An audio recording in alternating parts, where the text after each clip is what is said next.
అందరికీ నమస్కారం. నేను మీ వినూత కోట.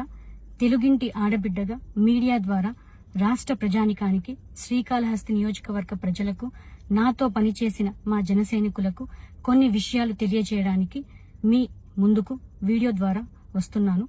మనసు నిండా పుట్టెడు బాధతో మీ ముందుకొచ్చాను.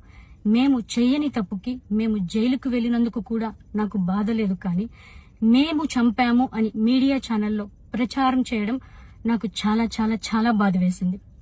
అతని చావులో మా ప్రమేయం లేదని గౌరవ కోర్టు భావించింది కాబట్టే నాకు 19 రోజుల్లో బెయిల్ వచ్చింది. సబ్సిక్వెంట్లీ 1 నెలలో మా అందరికీ బెయిల్ వచ్చింది.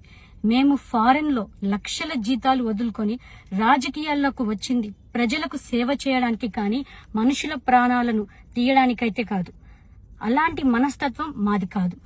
ఈ కేసులో మాకు ఎలాంటి సంబంధం లేదని గౌరవ కోర్టులో మేము నిరూపించుకొని క్లీన్ చీట్ తో తప్పకుండా ఈ కేసు నుండి బయటకు వస్తాం. ఈ కేసు చెన్నై కోర్టులో విచారణ ఉన్నందున నేను ఈ కేసు గురించి ఇంతకు మించి మాట్లాడకూడదని మా లాయర్లు నన్ను సూచించారు. మేము ఏ తప్పు చేయలేదు. నిజ నిజాలు ఆ దేవదేవుడికి, శివయ్యకి తెలుసు. ధైర్యంగా పోరాడతాం.